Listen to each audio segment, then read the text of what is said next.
بسم اللہ الرحمن الرحیم۔ ایک دیہاتی نے گارے مٹی سے اپنا گھر بنایا۔ گھر میں اس نے چھوٹی سی 7 مصلوں کی مسجد بھی بنائی، کیونکہ اس کے 7 بیٹے تھے۔ تعمیر مکمل ہوئی تو اس نے بیٹوں کو بلایا اور کہا کہ میں چاہتا ہوں کہ مسجد کی لپائی جنت کی مٹی سے کروں۔ تم سب بھائی جاؤ اور جنت کی مٹی تلاش کر کے لاؤ۔ بیٹے پریشان ہو گئے کہ جنت کی مٹی کہاں سے لائیں گے، لیکن باپ کا حکم تھا۔ 6 بیٹے ڈھونڈنے نکل کھڑے ہوئے، جبکہ سب سے چھوٹا اور 7واں بیٹا بیمار تھا۔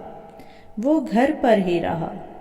بھائی شام کو جب تھکے ہارے خالی ہاتھ گھر واپس آئے تو کیا دیکھتے ہیں، چھوٹا بھائی بوری میں مٹی بھر کے بیٹھا ہے۔ باپ نے پوچھا، بیٹے گھر بیٹھے تجھے جنت کی مٹی کہاں سے مل گئی؟ بیٹے نے کہا، سارا دن ماں کے پیچھے پیچھے پھرتا رہا، جہاں جہاں وہ قدم رکھتی تھی وہاں وہاں سے مٹی اٹھا اٹھا کر جمع کرتا رہا۔ یہ وہی مٹی ہے